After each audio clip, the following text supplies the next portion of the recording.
Yo, what's going on, guys? It's Dagan, and I'm sitting here in my office. So, welcome. This is actually my new office here in DC. And if it wasn't late at night and me having this thought, this idea to share with you, I'd be able to show you outside because right around the corner is the Capitol here in DC, believe it or not, like literally right across the street.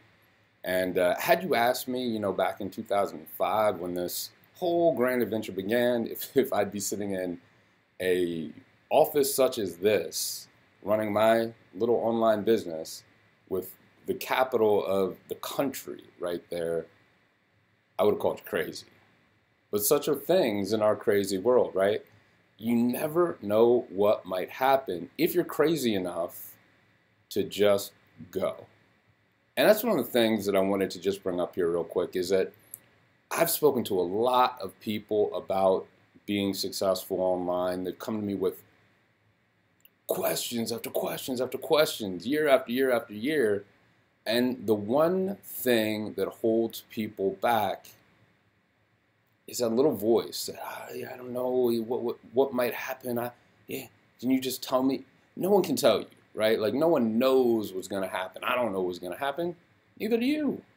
But that's the fun of it. That's where you grow. That's where you get better. Anyway, that's not what I wanted to talk about right now. What I wanted to share with you right now is one specific thing.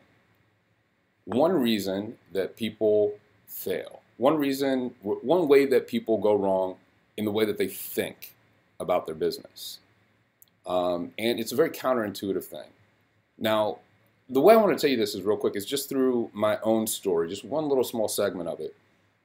When I was first getting started, one of the first things I came to was the home business industry.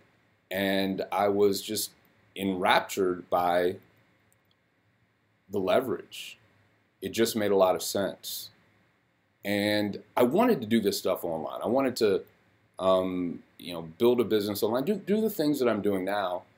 But, the business that I got involved with and the person that I got involved with, that wasn't their stilo. That wasn't what they were down for.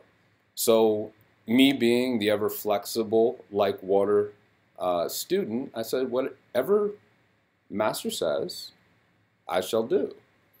And for 7 or so months, if you had seen me walking through the mean streets of DC here, you would have thought I was a nut because you would have heard me speaking to ether, this call, this script. Have you ever thought about starting a home business? Do you keep your options? All that. And I can't even count the hours that I did that. I can't even count. At the end of that period of time, I had nothing to show. Nothing. Zero. Zero, zero, zero. Now that's fine. That happens. That's life. But what happened next was I took a step back and I said to myself, if I really want to do this thing right, what do I need to do to make it work? That's probably the best way to say it.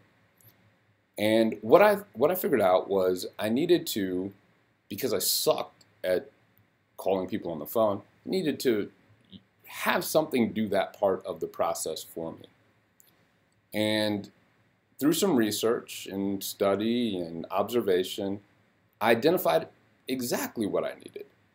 And the important point about this right here is that when I identified what it was, it's not like the answer just popped in front of me immediately. There were several months where I had no idea if that thing, that idea, that concept even existed. But one day, luckily, by happenstance, I was in a forum, online, and boom, clicked a little link in someone's signature file, and there she blew. Point by point by point, exactly what I had envisioned. Now, had I not taken a step back and said to myself, what do I need to succeed? I wouldn't know what it was. I wouldn't have known what that was when I saw it, right? And so this is one of the important points. We're building to the big one. If you don't take a step back for you, because there's always things that people can tell you, you should do this, you should do that, you should do, no, right? Whatever. If you don't take a step back and think about what you need for your business to be successful, no one's going to do it. No one's going to sit there and be like, well, Joe, you're not very good at X and you're great at Y, so here's what I think you should, like no one's going to do that. That's your work. And it's the most important work. Anyway, when I did see this thing, I jumped on it immediately. And what I realized was, once I started to think that way, what is it that I need to be successful? And I identified what I needed, and then I found it. Then I was able to say to myself, well, if I have this setup, what is the thing that I need to focus on and do? And ultimately what it was traffic. Controlling my own flow of quality traffic. And so, by luck, again, I come to this idea of newsletter marketing, and I find a newsletter, and I pay some money, I find some person's ad. I didn't know how to write ads. And I take their ad, and I use it, and I send it out. I go off to work here in the mean streets of DC doing my pharmaceutical sales rep thing, and come home from work that day, and 70 leads, 11 people in my team later, and here we are, right? Now, here's the point. What I want you to look at here is when I wasn't succeeding, what was I doing? I was walking through the streets of DC, practicing. Then at night, for hours upon hours upon hours, I was on the phone calling people and getting kicked in the nuts. That's what it felt like, rejected, right? And I kept going, right? I kept trying. So much so, honestly, that I remember for a while, I was like, I have to get good at this. So I would go out and on my credit card, I would buy more expensive courses, like $1,000 courses on cold calling people so I could bring them into my opportunity. Never got any better. What was the difference? Success, a newsletter. Failure, attempting to become the best, increasing my ability. So here's what we fail to realize, and this is why I bring these two things to the table, is that when we want to succeed, more often than not, success is a lot closer than we think it is. And it's not about us mastering something more. It's not about you getting better. It's much more about identifying your weaknesses or the walls or the hurdles or the resistance, whatever you want to call it, and asking yourself, how can I get that out of my way? And then as soon as you do, well, there goes the success.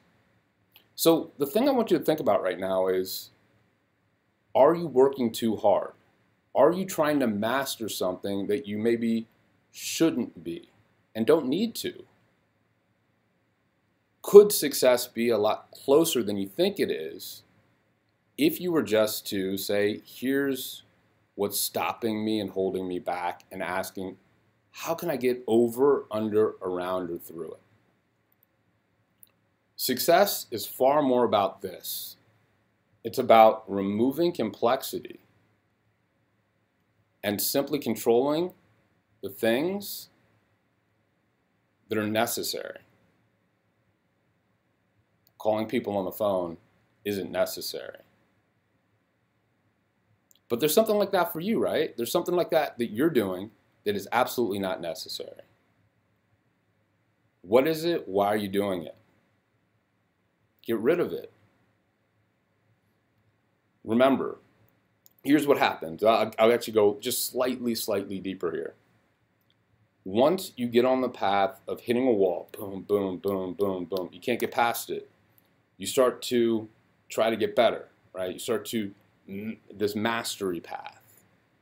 But this mastery path oftentimes doesn't lead you necessarily to mastery, because what happens for most people, and what would have happened to me if I didn't have this like little moment of epiphany, I would have run out of money. I would have gone bankrupt. I would have gone bankrupt because I would have just kept spending money until there was none, and I would have created a huge problem for me. A wise man said to me a few weeks ago, because I'm always sharpening my sword. So I was having a consult with another marketing master, and he said, a problem aged is a problem intensified. Sorry about that. And so is that what's happening to you? Are you letting your problems stay? So you're hitting them, and all they do is they get worse.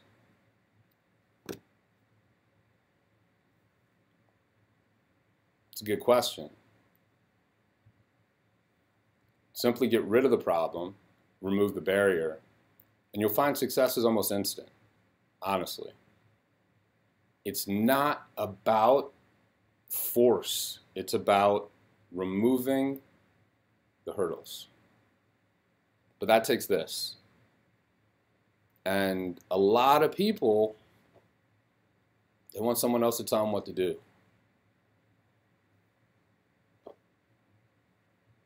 So, are you going to be the person that thinks, takes a minute, steps back and says, who am I? What do I need? What's wrong with this situation for me? And what are ways that I can change it? Or are you going to always say, I need to find someone to tell me what to do, and look for external validation?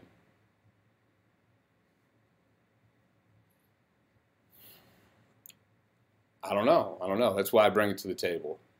But this I know for sure. It ain't about hitting the wall and trying to break it down. It's about getting rid of it. Going over it, going under it, going around it, or going in a different direction. Or maybe the wall you're hitting isn't even the real wall. And so take a moment, step back, and think about these things.